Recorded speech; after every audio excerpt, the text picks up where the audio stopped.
Astaghfirullah. Innal hamdalillah nahmaduhu wa nasta'inuhu wa nastaghfiruh wa na'udzu billahi min shururi anfusina wa sayyiati a'malina. May yahdihillahu fala mudilla lahu wa man yudlil fala hadiya lahu. Asyhadu an la ilaha illallah wahdahu rabbi la syarika lah wa asyhadu anna Muhammadan abduhu wa rasuluhu alladzi la nabiyya ba'dah. Faqala Allah azza wa jalla fi muhkami tanzilihi ba'da a'udzu billahi minasy syaithanir rajim. Ya ayyuhalladzina amanu taqullaha haqqa tuqatih wa la tamutunna illa wa antum muslimun. Amma ba'du fa inna asdaqal hadithi kitabullah wa khairal huda huda Muhammadin sallallahu alaihi wasallam wa syarral umuri muhdatsatuha wa kullu muhdatsatin bid'ah wa kullu bid'atin dhalalah wa kullu dhalalatin finnar. Ma'asyiral muslimin, usikum wa nafsi bitaqwallah. Faqad fazal muttaqun. Fa usalli wa usallimu ala sayyidina Muhammadin wa ala alihi wa sahbihi ajmain. Sidang jamaah salat Jumat yang dimuliakan Allah Subhanahu wa taala. Al-Imam Fudail ibn Iyad rahimahullahu ta'ala, seorang alimin ulama'i tabi'in, beliau mengatakan khamsun min alamatis saqawati, ada 5 perkara termasuk alamat daripada alamat-alamat kecelakaan manusia, di mana siapapun yang terkena 5 perkara ini, maka jangan dia berharap mendapatkan kebahagiaan dunia dia dan akhirat dia. Apa saja 5 perkara yang membawa kecelakaan dunia akhirat ini? Kata Fudail ibn Iyad rahimahullahu ta'ala, dia mengatakan yang pertama, al-qaswatu fil qalbi, memiliki kekerasan dalam hatinya. Kemudian yang kedua, wajumudul aini, di mana kedua matanya susah untuk meneteskan air mata. Kemudian yang ketiga, waqillatul hayai, dan sedikitnya rasa malu kepada Allah Subhanahu wa ta'ala. Kemudian yang keempat, warragbatu lid dunya, teramat sangat cinta dengan dunia. Dan yang terakhir, watulul amali, dan terlampau panjang angan-angannya. Inilah 5 perkara, kata beliau, yang bisa menghancurkan kehidupan manusia. Oleh karena itulah maka hindari 5 perkara ini. Yang pertama, al-qaswatu fil qalbi, memiliki hati yang sangat keras sekali. Allah Subhanahu wa ta'ala berfirman ketika menceritakan tentang umat-umat terdahulu. Allah mengatakan, wala yakunu kalladzina utul kitaba min qablu fatala alaihimul amad faqasat qulubuhum wa katsirum minhum fasiqun. Janganlah kalian seperti umat yang telah diberikan Allah Alkitab kepada mereka, kemudian berlalunya waktu kepada mereka, mereka pun melupakan kitab yang diturunkan Allah kepada mereka. Faqasat qulubuhum, maka hati mereka menjadi keras karenanya, dan kebanyakan mereka menjadi orang-orang yang fasik. Keras hati ini sangat berbahaya. karena akan mengakibatkan seseorang beribadah tidak akan mendapatkan kehusuan sama sekali. Bahkan muamalahnya akan cenderung mudah menzalimi saudaranya, akan mudah seseorang itu melampiaskan dendamnya dan berakhir kepada kehancuran hidupnya. Makanya Nabi SAW meminta kepada Allah Subhanahu wa taala agar dilembutkan hatinya, karena keras hati ini bisa menghancurkan segalanya. Kemudian yang kedua, wajumudul aini, mata yang susah untuk meneteskan air mata. Dibacakan kepadanya ayat-ayat tentang azab-azab Allah, dibacakan kepadanya tentang kengerian neraka, dia tidak takut sama sekali. Bahkan dia tidak pernah meneteskan air matanya merenung bagaimana setelah kehidupannya. Lihatlah para salafun saleh. Utsman ibn Affan radhiyallahu anhu, apabila diingatkan tentang kehidupan alam barzakh, fabaka, maka beliau pun langsung menangis. Ketika dikatakan kepada Utsman ibn Affan radhiyallahu an, lima tabki ya amiral mu'minin, kenapa anda menangis wahai amiral mu'minin? Maka Utsman ibn Affan mengatakan, wailakum, celaka kalian, kuburan itu bisa saja menjadi raudhatun min riyadil jannah au khufratun min khufarin nar. Kuburan itu bagi siapa saja bisa saja menjadi taman dari taman-taman sorga, atau boleh jadi kuburan itu menjadi sumur yang mengarahkan ia ke dalam neraka. Na'udzubillah. Ma'asyiral muslimin, sidang jamaah Jumat yang dimuliakan Allah Subhanahu wa taala. Makanya Nabi SAW bersabda, sab'atun yudhilluhumullahu fi dhillihi yawma la dhilla illa dhilluh. Ada 7 golongan, kata Rasul, yang akan mendapatkan naungan di hari yang tidak ada naungan kecuali naungan arsy Allah Subhanahu wa taala kelak di padang mahsyar. Salah satunya Nabi SAW mengatakan, wa rajulun dzakarallaha khaliyan fafadat ainah. Di antara 7 kelompok yang akan mendapatkan naungan arsy di hari yang tidak ada naungan kecuali naungan arsy Allah Subhanahu wa taala, salah satunya adalah seorang laki-laki yang merenung di tengah kegelapan malam, kemudian tanpa sadar kedua matanya meneteskan air mata karena takut kepada Allah Subhanahu wa taala.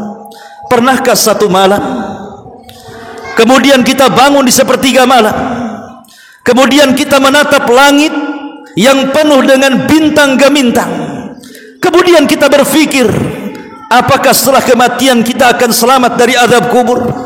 Apakah setelah kemudian kiamat dibangkitkan kita selamat daripada neraka?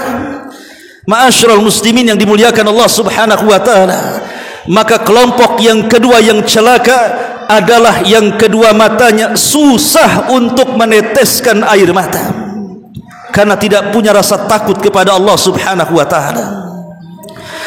Kemudian yang ketiga di antara kelompok yang celaka, kata Fudail ibn Iyad rahimahullahu taala, adalah qillatul haya'i, sedikitnya rasa malu kepada Allah Subhanahu wa taala.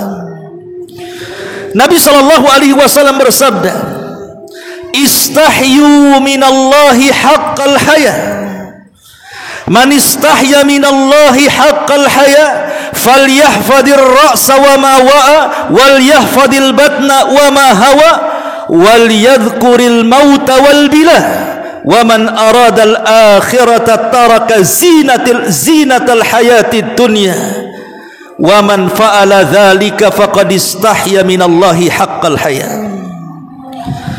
Kata Nabi SAW, tanamkan perasaan malu kepada Allah dengan sebenar-benar malu. Dan barang siapa yang dia menanamkan perasaan malu kepada Allah dengan sebenar-benar malu, falyahfadir ra'sa wa ma wa'a, hendaklah dia menjaga kepala dan seluruh isinya. wal yahfadil batna wa ma hawa, dan dia menjaga perutnya dan apa yang ada di dalamnya. Wal yadhkuril mauta wal bila, dan terus menerus mengingat kematian dan bencana.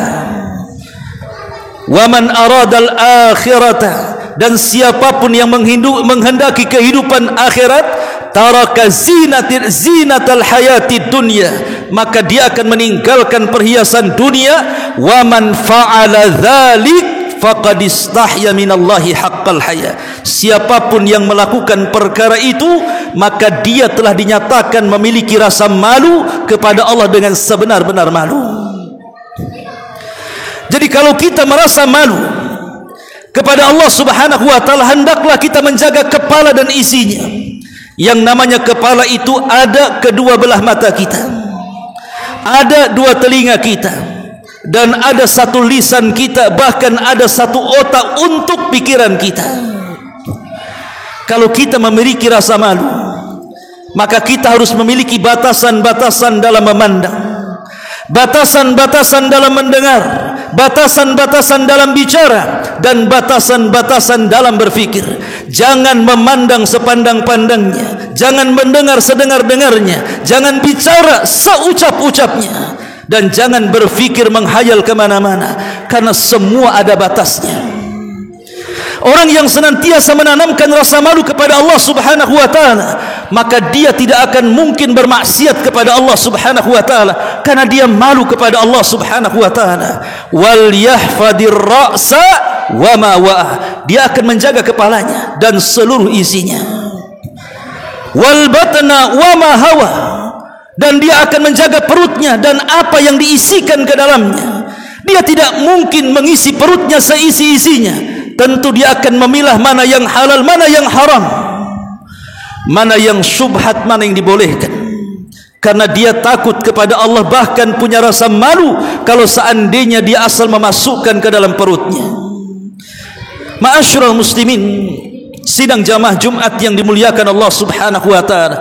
Kemudian yang keempat, di antara kelompok yang celaka, mereka adalah kelompok yang menanamkan dalam hatinya ar-ragbatu ila dunia, terlampau cinta dengan dunia. Cinta dunia pasti akan mengakibatkan takut kematian, sebab kematian akan memutuskan kesenangan dia dengan dunia, sebab kematian akan memisahkan dia dengan rumahnya, sebab kematian akan memisahkan dengan tanahnya, sebab kematian akan memisahkan dengan uangnya. Maka dia pun membenci kematiannya. Padahal Nabi SAW mengatakan, man ahabba liqa Allah ahabballahu liqa'ah, wa man kariha liqa Allah karihallahu liqa'ah. Siapa yang cinta berjumpa dengan Allah, maka Allah cinta berjumpa dengan dia. Siapa yang benci berjumpa dengan Allah, maka Allah pun murka dan benci dengan dia. Aisyah Ummul Mukminin radhiyallahu anha mengatakan, maksud daripada hadis ini, siapapun yang menginvestasikan seluruh kekayaannya di dunia, dipastikan dia tidak akan cinta berjumpa dengan Allah, dan dia akan benci dengan Allah Subhanahu wa taala. Tapi siapapun yang menginvestasikan kekayaannya, waktu-waktunya, jerih payahnya untuk akhiratnya, maka dipastikan dia orang yang paling cinta berjumpa dengan Allah Subhanahu wa taala. Sebab kalau dia menanamkan seluruh modalnya, seluruh investasinya, seluruh kekayaannya, seluruh waktu-waktunya di dunia, saat datang kematiannya, dia terfikir bagaimana harta yang ditinggalkannya, bagaimana kekayaan yang ditinggalkannya, bagaimana dunia yang ditinggalkannya, maka dia ketika itu sangat benci berjumpa dengan Allah, dan Allah pun benci berjumpa dengan dia.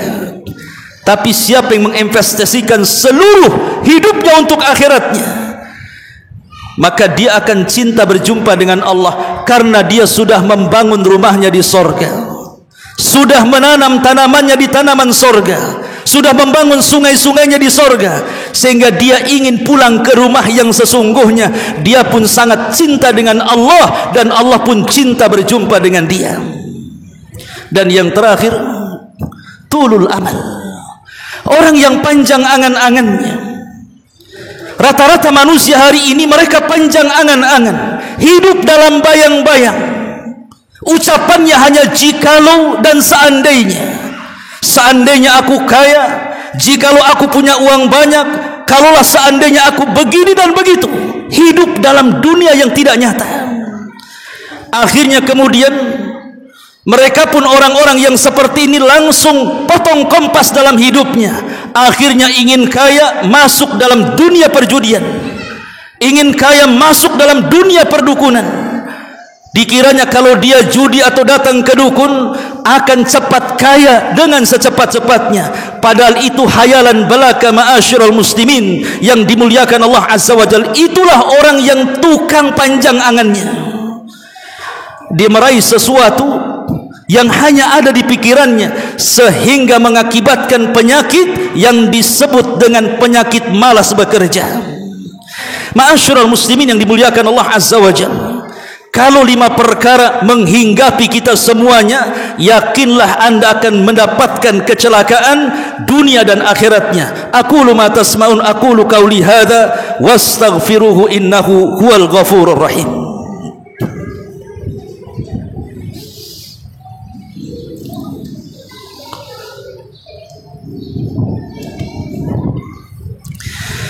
Bihamdillahi wassalatu wassalamu ala rasulillah wa ala alihi wa sahbihi wa mawalah wa la hawla wa la quwata illa billahi wa ba'du. Ma'asyiral muslimin, ittaqullaha haqqa tuqatih wa la tamutunna illa wa antum muslimun.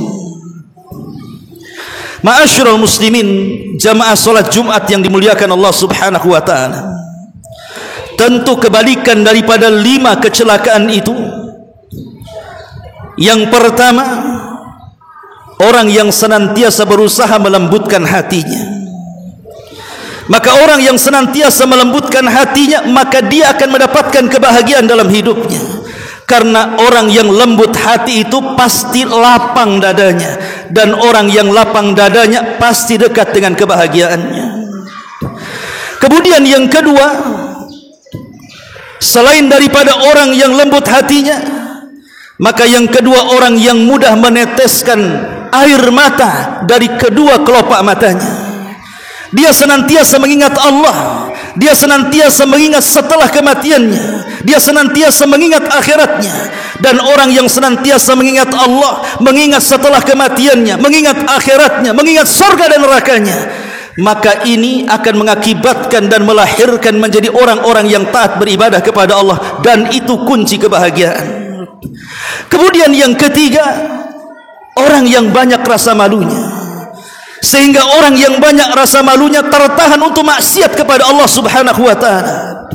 Kemudian yang keempat, orang yang senantiasa cinta dengan akhiratnya, sehingga dia tidak mungkin mengejar dunia sekejar-kejarnya, tapi ada batasannya. Wabtaghi fima ataqallah daral akhirah wa la tansa nasibaka minad dunya.